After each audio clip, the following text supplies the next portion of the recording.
Hello everyone, my name's Adam.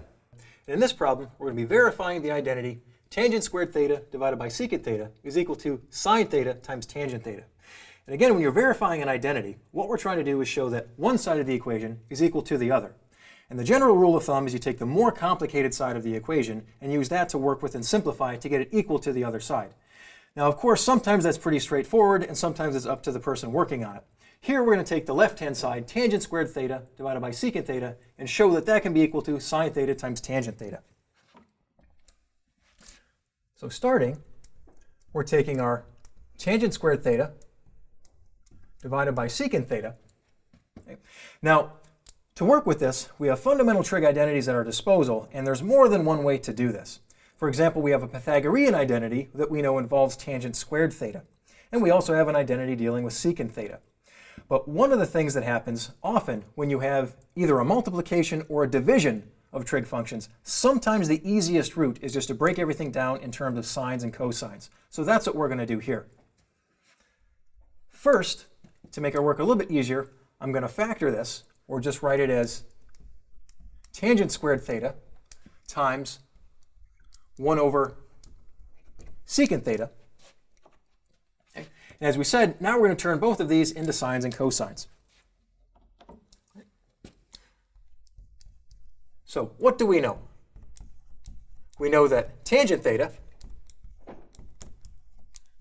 is equal to sine theta over cosine theta, or namely also that tangent squared would be equal to sine squared theta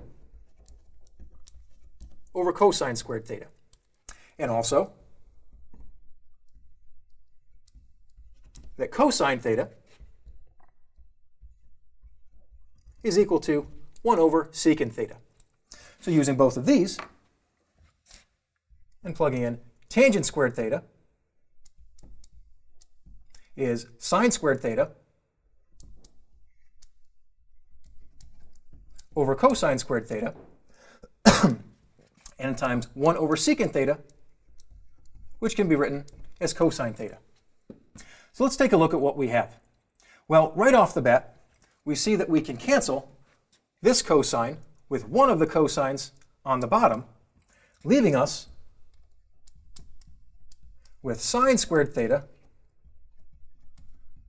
over cosine theta. Now what we want to do is take this expression and see what we can do to manipulate it to get it equal to sine theta times tangent theta. Now a kind of guiding light for us is I look at this expression and I see a single term of sine theta. So that kind of tells me at least I want to take a look at taking one factor of sine to the outside. And once we do that, if you can see into the future, we're just about there. So if we take one factor of sine out, I have sine theta times sine theta over cosine theta. So we have sine theta, and what is sine theta over cosine theta? Tangent theta. So there we go. So this is equal to sine theta times tangent theta. So we verified the identity that tangent squared theta divided by secant theta is equal to sine theta times tangent theta. Now we're going to use a graphing utility to check our result graphically. That we verified the identity that tangent squared theta divided by secant theta is equal to sine theta times tangent theta.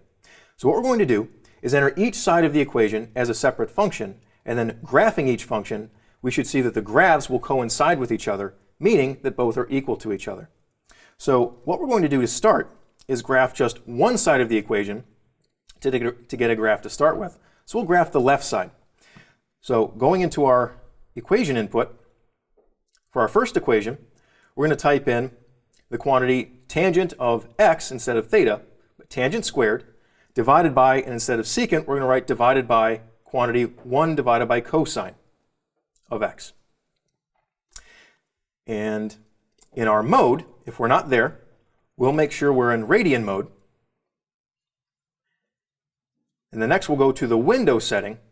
Now, this really is kind of arbitrary, but I think it'll look best. We'll go from negative 2 pi for our x minimum to 2 pi for our x maximum. And x scale will count by pi over 2. And for y minimum, we'll go from -2 to y maximum, +2, and the y scale will count by 1. And now if we press graph,